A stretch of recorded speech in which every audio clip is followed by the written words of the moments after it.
Nearly 100% of all properties that sell on the market today need to be appraised by the lending institution before the deal closes. Have you ever wondered what would happen if the house that you bought was appraised for less than what you bought it for?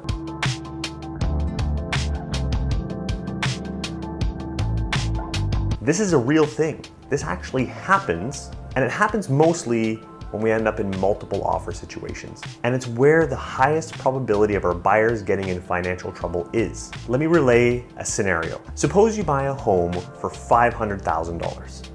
You're putting 5% down, which is the minimum down payment that you can make in the province of Ontario, and yet the appraised value comes in at $475,000. Your $25,000 difference there. Just to clear it up, the appraised value is the maximum amount of value that the lender is willing to give out for that home. Who's going to make up the extra $25,000? Is it going to be the seller? After all, the bank just appraised it for $475,000. Unfortunately for buyers, the answer is no. The property sold to a willing, able buyer for $500,000, and that is what the seller is entitled to receive. The buyer is responsible for that $25,000 difference between $475,000 and $500,000. Plus, you still need to put down your $25,000 down payment. Ouch. If you felt like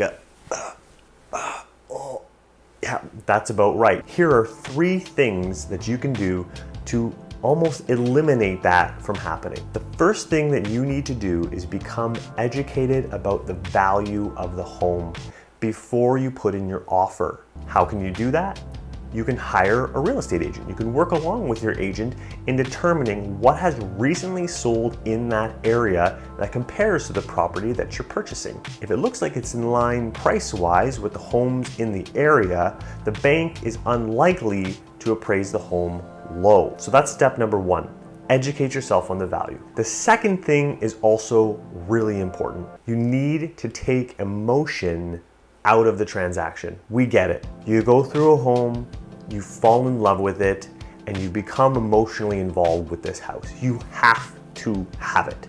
It's that house. The best way to deal with this is to try and take emotion out and set a maximum price that you're willing to pay for the home, even if you're in multiple offer situation. On a $500,000 home, you need to decide to yourself, how high am I willing to bid on this home, if you're willing to bid at all, and then not go above that value. Step number 3, although this is not always possible, it's wise to try and get an appraisal done by the bank before the condition runs out on your financing. Typically, you can get a 1-week condition on financing if you're not in multiple offers. It's fantastic if the bank is willing to do an appraisal before the condition runs out. It allows you to make up your mind knowing exactly what may lie ahead.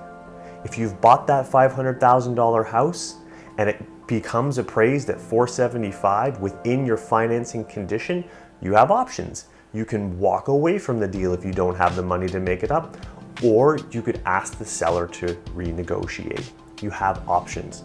But once you remove those conditions on financing, home inspection, whatever it may be, and the deal becomes firm, you lose your options. So let's paint a worst case scenario. I know it's terrible to think about it, but if you know the worst case scenario, there's only up from there, right? If you have a firm deal and now you have a home that is appraised low, you have 2 options. Option number 1 is you can try and renegotiate with the seller.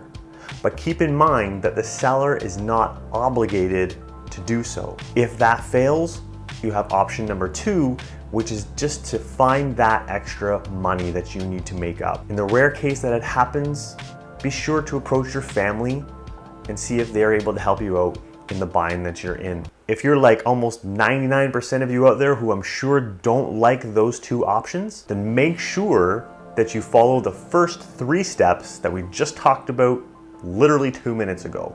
1, become knowledgeable about the property that you're buying. Know its value and be confident that it will be in line with other properties in the area.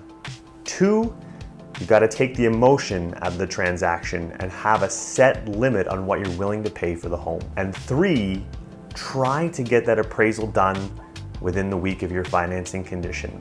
And this is not always possible.